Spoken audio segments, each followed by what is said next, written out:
Absatoussi, bonjour. Bonjour. Vous êtes fondatrice d'Ethnicia. Ethnicia, c'est un concept de beauté sur mesure. Alors, en quoi ça consiste, la beauté sur mesure? Alors c'est un concept de beauté qui est d'abord global parce qu'on y fait de la coiffure, de l'esthétique, du maquillage, conseil en image, bien-être, amincissement, bref la totale.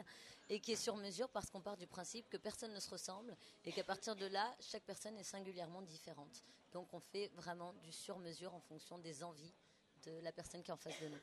Alors, vous avez créé l'activité en 2005. Aujourd'hui, c'est 5 points de vente, 70 salariés.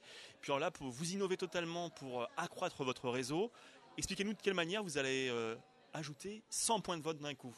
Alors je vais lancer une opération, j'ai lancé le 8 mars dernier, journée de la femme, une opération qui s'appelle 100 femmes ont décidé de changer leur vie, qui consiste à donner la chance à 100 femmes de rejoindre le réseau Ethnicia en ouvrant leur propre salon de beauté, financé par des entrepreneurs solidaires.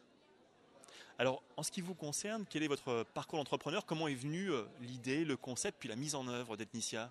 Alors je pense que le parcours c'est déjà un parcours peut-être atypique, mais qui est déjà personnel, parce que je viens d'une famille, d'une culture où la femme n'est pas entrepreneur, donc c'était un peu ma rebelle attitude qui m'a donné envie d'entreprendre, et où la femme, très clairement, très tôt, sa première occupation, c'est de s'occuper de ses enfants. Donc moi, je voulais plus entreprendre pour être libre avant tout, entreprendre pour m'amuser et prendre plaisir à faire ce que je fais au quotidien. J'ai eu raison, je pense. Mon parcours, il est BEP secrétaire, pour mon parcours scolaire en tout cas, BEP secrétariat, et ensuite un bac pro secrétariat, qui m'a appris beaucoup de choses dans la théorie et qui me sont très utiles aujourd'hui. Ensuite, un BTS commerce international et commerce et affaires international en cours du soir au CNAM. Voilà. Alors, à l'aune de ce parcours entrepreneurial de 5 années maintenant, quel est votre plus beau souvenir?